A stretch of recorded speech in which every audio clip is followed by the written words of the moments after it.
हरि ओम सुप्रभातम्। अद्य वयं प्रतिमुखसन्धेः स्वरूपं तदङ्गानि च सोदाहरणं पठिष्यामः। अहं शिवशरणनाथ त्रिपाठी, व्याख्याता साहित्ये, राजकीय लक्ष्मीनाथ शास्त्री संस्कृत महाविद्यालये चीतवाड़ी स्थे जयपुरे। एतदस्ति शास्त्री द्वितीयवर्षं साहित्यप्रथमपत्रं। तत्र प्रतिमुखसन्धेः स्वरूपं प्रथमं पश्यामः। साहित्यदर्पणे आचार्यविश्वनाथः प्रतिमुखसन्धेः स्वरूपम् एवं कथयति। फलप्रधानोपायस्य मुखसन्धिनिवेशिनः लक्ष्यालक्ष्य इवोद्भेदो यत्र प्रतिमुखं च तत्। अत्र फलप्रधानोपायस्य, फलस्य यः प्रधानः उपायः, यस्य निवेशः मुखसन्धौ कृतः, फल का जो प्रधान उपाय है, जिसका निवेश मुखसन्धि में किया जा चुका है, उसका लक्ष्यालक्ष्य इवोद्भेदः। तस्य उद्भेदः कथं भवेत्? लक्ष्यालक्ष्य, कहीं तो लक्ष्य रूप में और कहीं अलक्ष्य रूप में। इस प्रकार से जहाँ होता है, यत्र प्रतिमुखम च तत्, तत्प्रतिमुखम नाम संधि कथ्यते, सह प्रतिमुखम नाम संधि भवति। यथा रत्नावली नाटिकायां द्वितीय अंके वत्सराज सागरिका समागम हेतोः अनुराग बीजस्य, अनुराग का जो बीज, अनुराग बीज है, वत्सराज और सागरिका के परस्पर मिलन का कारण जो अनुराग बीज है उसका, जिसका कि प्रथमांक में उपक्षेप हो चुका है, प्रथमांक में वो रखा जा चुका है। प्रथमांक उपक्षिप्तस्य सुसंगता विदूषकाभ्याम ज्ञायमानतया, सुसंगता ने और विदूषक ने उसको जान लिया, तो किंचित लक्ष्य से थोड़ा वो दिखाई पड़ने लग गया। और वासवदत्तया चित्रफलक वृत्तांतेन किंचित दुन्नीयमानस्य उद्देश्य रूप उद्भेदः। वासवदत्ता ने चित्रफलक वाला जो वृत्तांत तथा जो घटना हुई थी, उससे उसकी कुछ कल्पना कर ली, इसलिए यह उद्भेद भी यहाँ पर हो रहा है। तो ये प्रतिमुख नामक संधि है। इस प्रतिमुख संधि के 13 अंग होते हैं। अस्य प्रतिमुख संधेः त्रयोदशांगानि भवन्ति, तानि इमानि सन्ति, वो ये हैं। विलासः परिसर्पश्च विधुतं तापनं तथा नर्म नर्मद्युतिश्चैव तथा प्रगमनं पुनः विरोधश्च प्रतिमुखे तथा स्यात् पर्युपासनं पुष्पं वज्रमुपन्यासो वर्णसंहार इत्यपि। अत्र कानि सन्ति इमानि अंगानि? विलासः, परिसर्पः, पुनः विधुतं, तापनं, नर्म, नर्मद्युतिः, प्रगमनं, विरोधः, पर्युपासनं, पुष्पं, वज्रम्, उपन्यासः, वर्णसंहारः। एतानि 13 अंगानि प्रतिमुखसन्धेः भवन्ति। तत्र प्रत्येकम् अङ्गस्य लक्षणम् उदाहरणं च पश्यामः। तत्र प्रथमम् अङ्गमस्ति विलासः। विलासस्य लक्षणं समीहारतिभोगार्थः विलास इति कथ्यते। रतिलक्षणस्य भावस्य, रति नाम का जो भाव स्थायी भाव है, उसका जो हेतुभूत कारणभूत जो भोग है, उसका विषय कौन होता है? कोई स्त्री या पुरुष, और उसको प्राप्त करने की जो इच्छा है, तदर्था समीहा, उसको प्राप्त करने की इच्छा, और ये विलास नामक अंग कहा जाता है। जैसे शाकुंतल नाटक में और दुष्यंत, राजा दुष्यंत कहते हैं, जो नायक हैं वहाँ, धीरोदत्त नायक हैं, कहते हैं कि कामं प्रिया न सुलभा मनस्तु तद्भाव दर्शनायासि अकृतार्थेपि मनसि जे रतिमुभय प्रार्थना कुरुते। यहाँ पर कहते कामं प्रिया न सुलभा, भले ही जो प्रियतमा है वह और प्राप्त नहीं है। कामम भले ही, प्रिया सुलभा नास्ति, किंतु मनस्तु, मन कैसा है? तद्भाव दर्शनायास, उसका भाव दर्शन करने के लिए प्रयत्नशील है, उसके लिए थोड़ा जो है, और उसके चिंतन में हमारा मन लगा हुआ है। अकृतार्थेपि मनसि जे, कामदेव का जो फल है वो यद्यपि सफल नहीं हो रहा है, नहीं, कामदेव का और जो मिलन रूप जो फल होना चाहिए वो नहीं हो रहा है, तो उभय प्रार्थना रथिम कुरुते, लेकिन एक दूसरे को चाहना, एक दूसरे की इच्छा करना, इससे जो है ये रति भाव यहाँ पर प्रकट हो रहा है। तो पहला ये विलास नामक अंग हुआ। दूसरा है परिसर्प। इष्ट नष्टानुसरणम परिसर्पश्च कथ्यते। जो इष्ट है, जो हमें अभीष्ट है, जिसको हम चाहते हैं और वो नष्ट यानी कहीं चला जाता है, तो और उसका अनुसरण करना, उसका अनुगमन करना, ये परिसर्प नामक अंग कहा जाता है। जैसे शाकुंतल नाटक में ही राजा कहते हैं, राजा दुष्यंत कि भवितव्यमत्र तया, तया अत्र भवितव्यम, तया कया शकुंतलया, शकुंतला को यहाँ होना चाहिए। तथा ही क्योंकि अभ्युन्नता पुरस्ताद अवगाढ़ा जघन गौरवात् पश्चात द्वारे से पांडुसिकते पद पंक्तिर्दृश्यते भिनवा। यहाँ पर अभ्युन्नता पुरस्ताद आगे से उठी हुई और पश्चात जघन गौरवात् अवगाढ़ा, और पीछे से जघन स्थल का भार होने से जो थोड़ी गहरी है, ऐसी पांडु सिकते अस्य द्वारे, कोई लता कुंज है वो, और श्वेत सिकता वाले, बालू वाले उसके दरवाजे पर, उसके द्वार पर, और अभिनवा पद पंक्ति दृश्यते, जो नया जो है पैरों का चिन्ह वो यहाँ पर दिखाई पड़ रहा है। तो अनुमान लगा रहे हैं, पीछे पीछे आए हैं राजा, ये अनुगमन क्या इसलिए परिसर्प नामक अंग हुआ। शकुंतला का अनुमान लगा रहे हैं, शकुंतला को यहाँ होना चाहिए। तीसरा है विद्युतम, तो कृतस्यानुनयस्यादौ विद्युतम त्वपरिग्रह, जो अनुनय किया गया है, पहले प्रार्थना की गई है मिलने की, उसका अपरिग्रह, अस्वीकार कर देना, ये विद्युत नामक अंग होता है।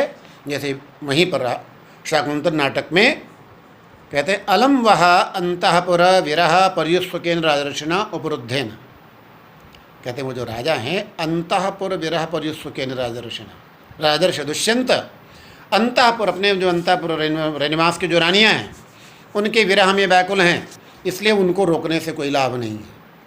अब उनको जो रोकना चाह रही थी शकुंतला, लेकिन वो नहीं रुक रहे हैं, तो उनके लिए कहा जा रहा है कि राजर्षि कैसे हैं, अंतःपुर की जो रानियाँ हैं उनके विरह के प्रति आकुल हैं, तो वो जाएंगे, उनको रोकना बड़ा कठिन है।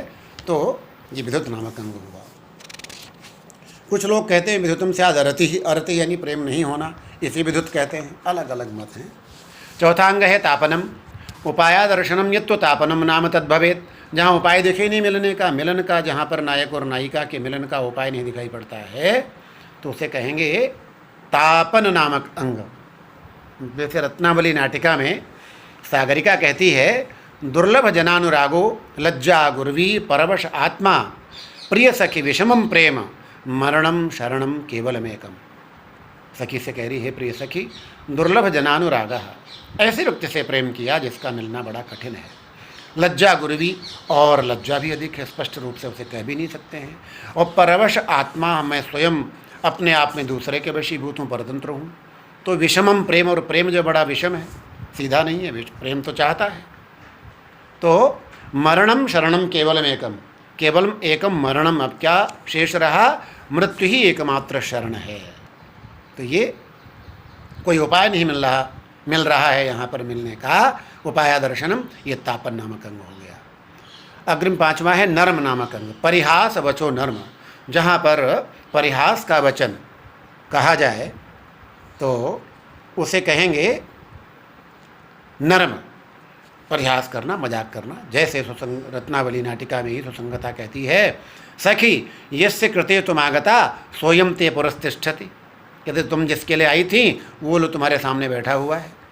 अब सागरिका साभ्य सोयम थोड़ा सा चिढ़ करके बोलती है, कस्य कृते अहम आगता, मैं किसके लिए आई हूँ? तो सुसंगता ने कहा, अलहम अन्य शंकितेन ननो चित्रफलकस्य, अरे अन्य शंका मत करो, तुम तो इस चित्रफलक, इस चित्र के लिए, जो चित्र बनाया गया इसके लिए आई थी। तो यहाँ पर उसने परिहास किया है सागरिका के साथ, तो ये नर्म नामक अंग हो गया। छठा अंग है नर्मद्युति, तो धृतिस्तु परिहासजा नर्मद्युति ही, परिहास से उत्पन्न होने वाला जो धैर्य है उसे ही नर्मद्युति कहते हैं। जैसे रत्नावली नाटिका में ही सुसंगता कहती है, सखी अदक्षिण्यदानीमसि त्वं यद एवं भर्त्रा हस्तावलंबिता कि यद एवं भर्त्रा हस्तावलंबितापि कोपम न मुंचसी, तुम बड़ी ही अनुदार हो रही हो, बड़ी ही कठोर हृदय वाली हो रही हो। जिस प्रकार स्वामी के द्वारा, भर्ता के द्वारा हाथ का सहारा दिए जाने पर भी अपने क्रोध का त्याग नहीं कर रही हो। तो सागरिका कहती है, सभ्रूभंगम ईषद विहस्य, थोड़ा भौहों को इधर उधर चला करके किंचित विहस्य, थोड़ा हंस करके कहती है, सुसंगते इदानीमपि क्रीडितुम न विरमसि, अब भी तो अपनी क्रीड़ा से है, मजाक से और विरत नहीं हो रही है, नहीं मान रही, मजाक करना बंद नहीं करेगी। कुछ लोग कहते हैं केचित्तु दोषस्याच्छादनम हास्यम नर्मद्युति, कि दोष को छुपाने वाला जो हास्य है उसे नर्मद्युति कहते हैं। सातवां अंग है प्रगमन। प्रगमनम वाक्यम स्याद उत्तरोत्तरम, जहाँ उत्तरोत्तर एक के बाद दूसरा वाक्य आता चला जाए उसे प्रगमन नामक अंग कहते हैं। यथा विक्रमोर्वश्याम, विक्रमोर्वशीयम नाटक में उर्वशी कहती है जयतु जयतु महाराजा, जय हो महाराज की जय हो। और राजा कहते हैं वहाँ पर पुरूरवा क्या कहते हैं, मया नाम जितम यस्य त्वया जय उदीर्यते, मैं वास्तव में जीत गया जिसकी जय तुम्हारे द्वारा बोली जा रही है। तो ये उत्तरोत्तर ने जय की बात की, उन दूसरे जय की बात कर दी, तो उससे उत्कृष्ट वाक्य बोल दिया गया, इसलिए प्रगमन नामक अंग है। विरोधो व्यसन प्राप्ति, विरोध नामक अंग है कष्ट में हो जाना, व्यसन प्राप्ति। जैसे यथा चंद्र कौशिक नाटक में राजा कहते हैं हरिश्चंद्र, नूनम समीक्ष कारणमया अंधेनेव स्फुरच्छिखा कलापो ज्वलन पदभ्याम समाक्रांता, कहते नूनम निश्चित ही असमीक्ष कारणा, बिना विचार किए कार्य करने वाले मैंने किसी अंधे व्यक्ति के द्वारा जैसे कार्य कर लिया जाए, ऐसे जलती हुई अग्नि के ज्वाला के ऊपर उस ज्वाला को मैंने अपने पैरों से रौंद दिया है, पैरों से दबा दिया, तो पैर जलना स्वाभाविक है। तो ये संकट आया है इस प्रकार का उनके ऊपर, तो व्यसन प्राप्ति विरोधा। नवांग है पर्युपासनम। तो क्रुद्धस्यानुनयः पुनः आत्पर्युपासनम, जो क्रोधित है, जो रूठा हुआ है, नाराज है, उसका मनाना ये पर्युपासन नामक अंग है। यथा रत्नावल्याम विदूषकः कथयति भो महाकुप्य, अरे आप है और क्रोध नहीं करें, एषा ही कदली गृहांतरम गता, ये तो जो है इस कदली गृह में, केले के इस कुंज में चली गई है, इत्यादि इसके आगे का जितना भी है वो वहाँ पर अनुनय किया गया है, तो ये पर्युपासन हो गया। 10वां अंग है पुष्प। पुष्पम विशेष वचनम मतम, जहाँ विशेष वचन कहा जाए उसे पुष्प नामक अंग कहेंगे। यथा तत्रैव, यानी रत्नावली में ही राजा हस्ति गृहीत्वा स्पर्शम नाटयति, हाथ में और पकड़ करके और स्पर्श का अभिनय करते, जैसे उसने छू लिया हो नायिका को। विदूषक कहता है भोः वयस्य एषा अपूर्वा श्रीस्त्वया समासादिता, हे मित्र आपने अपूर्व विलक्षण और ये लक्ष्मी आपने प्राप्त कर ली है। तो राजा कहता है वयस्य सत्यम श्रीरेशा, ये लक्ष्मी ही है। पाणिरप्यस्याः पारिजातस्य पल्लवः, इसका जो हाथ है वह पारिजात के पत्ते जैसा है। कुतोन्यथा स्रवत्तेष स्वयदच्छद्मामृतद्रवः, नहीं तो यह पसीने के बहाने से अमृत का स्राव कैसे करता। ये विशेष वचन यहाँ कहा गया है, तो ये पुष्प नामक अंग है। 11वां है अंग वज्रम। तो प्रत्यक्ष निष्ठुरम वज्रम, जहाँ पर प्रत्यक्ष रूप से कठोर वचन कह दिया जाए उसे वज्र नामक अंग कहेंगे। जैसे रत्नावली में ही राजा कहता है कथमिहस्थो हम त्वया ज्ञातः, मैं यहाँ पर हूँ ये तूने कैसे जान लिया। तो सुसंगता कहती है न केवलम त्वम समम चित्रफलकेन, तो तद्यावत् गत्वा दिव्ये निवेदयिष्यामि, कहते न केवल तुम्हें बल्कि चित्रफलक को भी जान लिया। चित्रफलक जो सागरिका और के पास था, और ये सारी बात, सारी घटना कि आपका जो प्रेम सागरिका के साथ है, सारी बात जाकर के देवी ने महारानी वासवदत्ता को जाकर के बताती हूँ। तो इस प्रकार से कठोर वचन बोला गया, ये वज्र नामक अंग है।